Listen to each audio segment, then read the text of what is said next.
Hey there, everybody. It's Rod Bergeron back here with you doing painting for absolute beginners. And it's in the middle of the afternoon, and I got myself some candy and I got myself some tea because coffee just doesn't do me very well after lunchtime. So let's get our tea going and or coffee, wine, whatever gets you in the mood to paint. We're going to look today at doing some different watercolor techniques, all right? So basically we're going to look at 4 main watercolor techniques. And I don't really care who you are or what your skill level is. Everybody uses these 4 techniques in some kind of a combination in their painting. I'm gonna use this as something I already had as a demonstration for watercolor pencils, but I'm just going to keep going with this. All right, so this is just going to be a little barn with a little scene, a blue sky, and maybe a field here in the front. All right, so I'm going to use a 1/2 inch flat watercolor brush, and I'm going to use this essentially for this entire painting. The first technique that I want to talk about is wet on wet. So wet on wet simply means I'm going to have very, very wet paint on a wet page. And what wet on wet allows me to do is have something that would be very washy, like a sky would be just a thin wash of blue, or it could be that I'm painting and underpainting for a barn or something. But wet on wet is going to allow me to have a huge area that I can sort of lay down very quickly. So I'm going to just sort of put into here around this little tree line that I have, and I did this with watercolor pencil. You could too. Just lay yourself in a little barn and a little tree line here, and I'm going to put in here a whole bunch of water. Hopefully you can see how much water I'm putting down on here. Lots would be an understatement. And I'm just going to go around the barn, and I think I'm going to put a little tree over here too, or a clump of trees. I'm going to wet all this area, everything that's around in the sky area. We're going to use the blue first and make a really thin blue wash. But you have to sort of, put your head over to the side and look at it on an angle and see, do I have everything blue that I want to be blue? Or sorry, everything wet that I want to be wet for my wet on wet. And so what I'm going to do is I'm going to pick up a whole bunch of blue paint here, lots of blue paint. And I'm going to put this blue paint across the top of my page. And you can see I'm not painting it on in big long strokes. I'm just taking my brush and I'm touching it to get the paint off my brush and the paint onto the page. There's a little clump of something. All right, and remember, you always want to have a tissue on hand in case that water goes to some place you don't want it to go to, and then you have a little tissue to clean it up really quickly. All right, so you can see this has already started to migrate out of here, and it's come down into here. It's followed the water all the way down. I'm going to push that back up to the top just by picking up the end of my page and forcing the water to run back up into the top. I'm going to get that color to disperse all the way from one end down to the other just by moving my page back and forth. All right? And then once I get it up there, I'm going to tip my page up, and I'm just going to let the blue run down the page. Just like that. Just let it run down. All right? Be patient with it. Don't tip it up too high. Just let the paper let the water hold the paint, I should say, and let it run down. And then maybe you want to tip it up from this end and let it run all the way back down here. All the way back down here to this. And then back. All right? And mine is just a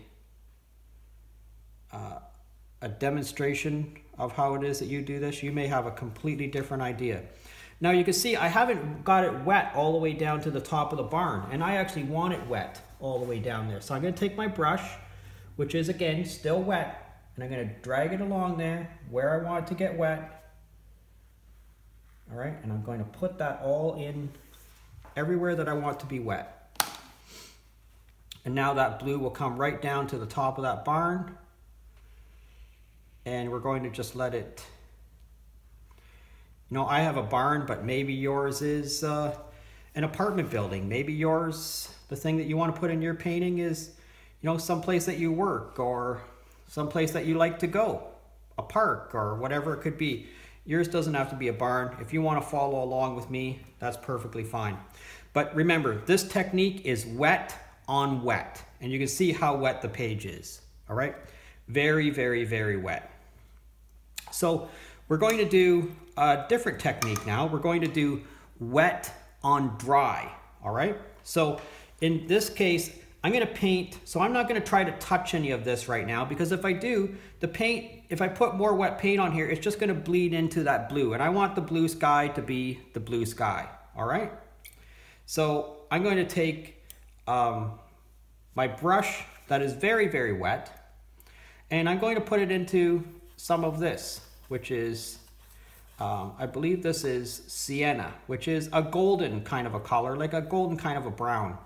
And it's fairly thick. You'll see I've mixed that up fairly thick, all right? So I'm going to make a field across here. And the way I'm going to do that is I'm going to just use the brush on an angle. And I'm just going to drag the brush across like this, like I'm making furrows in the land. Just like that.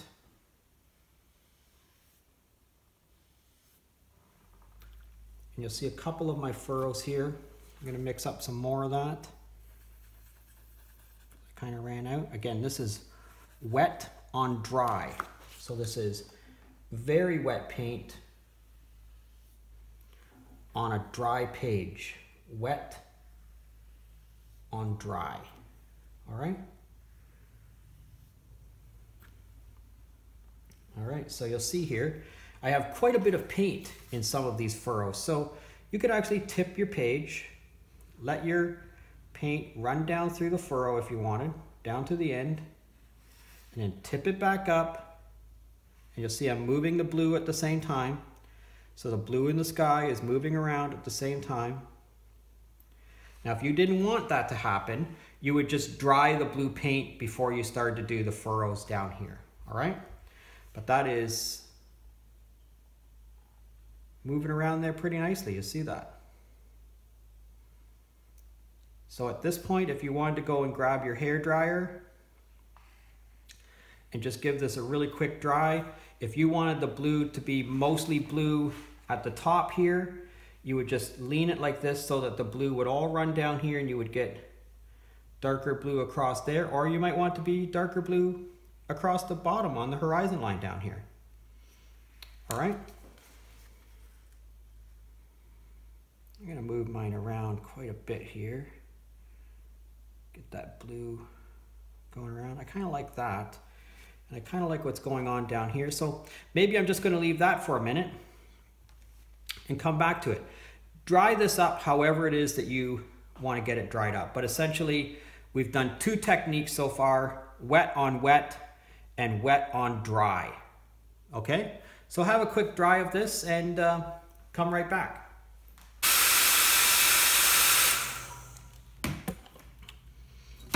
All right, so that was 5 minutes. So you can see in 5 minutes, this is all pretty much dried up. The top along here has a little bit of water on it, but barely enough that can move around. So we're gonna continue on, all right? So the first technique that we did was wet on wet for the sky. Then the second technique that we did was wet on dry for the furrows. The next technique that we're gonna do is going to be dry on wet, all right?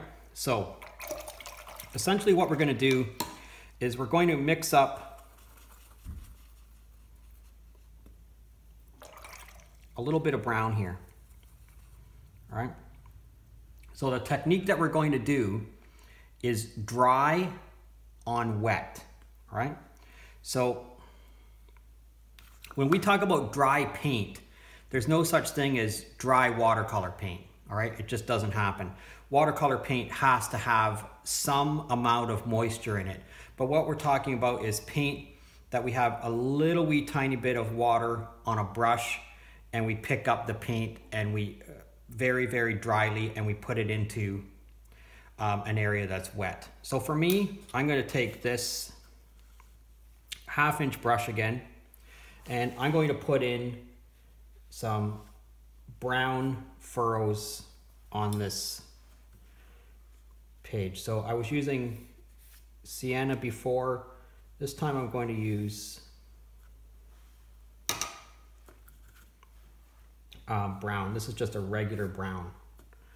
All right, and mix up some more paint and fill in each one of these furrows, just like that. Again, this is sort of just all made up right out of my head. I do live in a very, very rural part of Ontario, so this is something that I would see all the time. Sort of a very muddy field, and we'll pick up a little bit of that color. It's just too dark for me, so I'm just going to pick up a little bit of it. And I'm going to take my number 4 Winsor Newton watercolor brush, and I'm just going to wet it, and I'm going to knock the majority of the paint, or the water I should say, off of it. And I'm going to use that to pick up some purple, all right? And I'm going to drop this purple, and by drop I mean I'm taking it very, very dryly, and I'm putting it into this water, just as a highlight, all right? I'm going to put it in there. So again, this is dry paint, very, very dry, on a wet page. And you'll see it gives us a lot of intense color, okay? So we'll just take that, and that will allow you to move that around in there, okay? So that is dry on wet, all right? So I'm gonna do a little bit more dry on wet now. I'm gonna take my 1/2 inch flat brush again. I'm gonna take some green here, mix myself up a bunch of green. And again, I'm wetting this. Okay, I'm wetting this page, but I'm wetting it with some wet watercolor. Right. I'm going to do the same over here. I'm going to put in some more green, some foliage over here maybe. Okay, so again, that is a wash that's on a dry page, right? So that was a wet wash on a dry page, so that would be wet on dry. But I'm going to pick up with my brush, I'm going to take a lot of that color off that, and I'm going to pick up some orange. All right, so this is dry, all right? So this is dry, dry, dry, and I'm putting it onto a wet page, all right? Put a little bit of fall foliage into this tree line here, all right?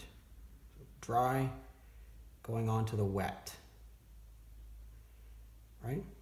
Dry on wet. We're gonna pick up a little bit of our darker green here, right?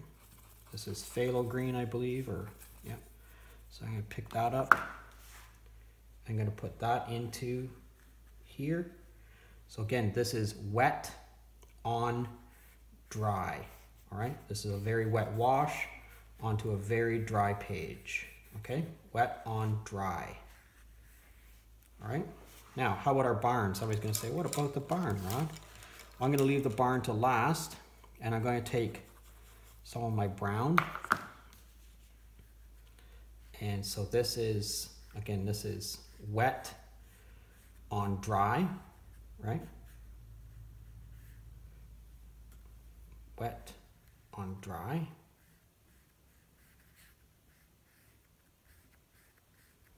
I'll let that that'll all bleed together in there. All right, like that. Okay. Then I want you to grab your hair dryer again, and I want you to dry this up.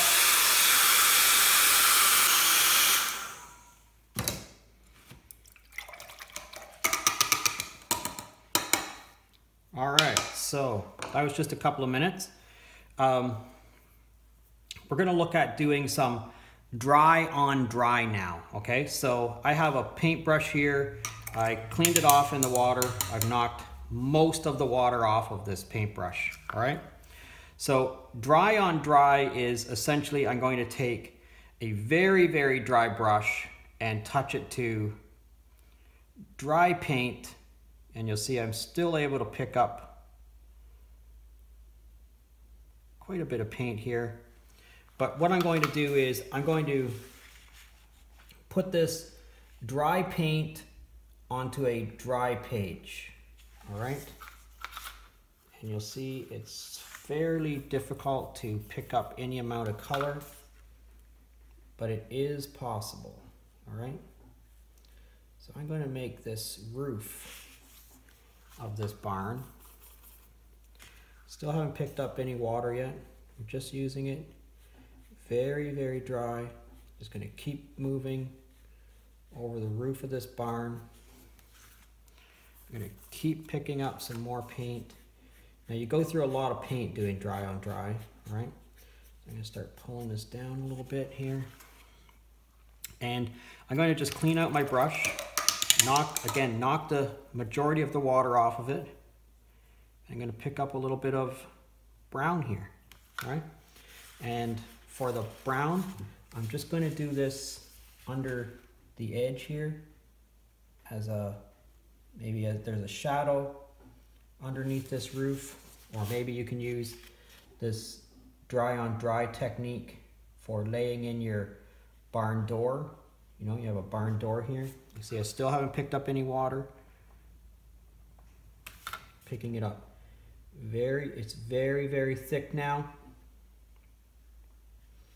I'm going to use that to continue to highlight things. Maybe I'm going to use this to highlight the barn boards. Maybe I'm going to come back into this gold color and put some brown into that roof. All right, again, I still haven't picked up any water, right? So I'm still working very, very dry. All right, but you'll see that there's a significant difference between the color that is laid on very dryly and the color that's allowed to move around. All right, so let's review 4 techniques: wet on wet, wet paint on a wet page, wet on dry, wet paint on a dry page, dry on wet, which is very, very dry paint put into a wet area on the page, all right? And then there's dry on dry, which is very, very dry paint put onto a very, very dry page, all right? There's really only those 4 techniques. I hope this demonstration helped you out a little bit. I really appreciate everybody that likes my videos. I really appreciate everybody that leaves me a question or a comment.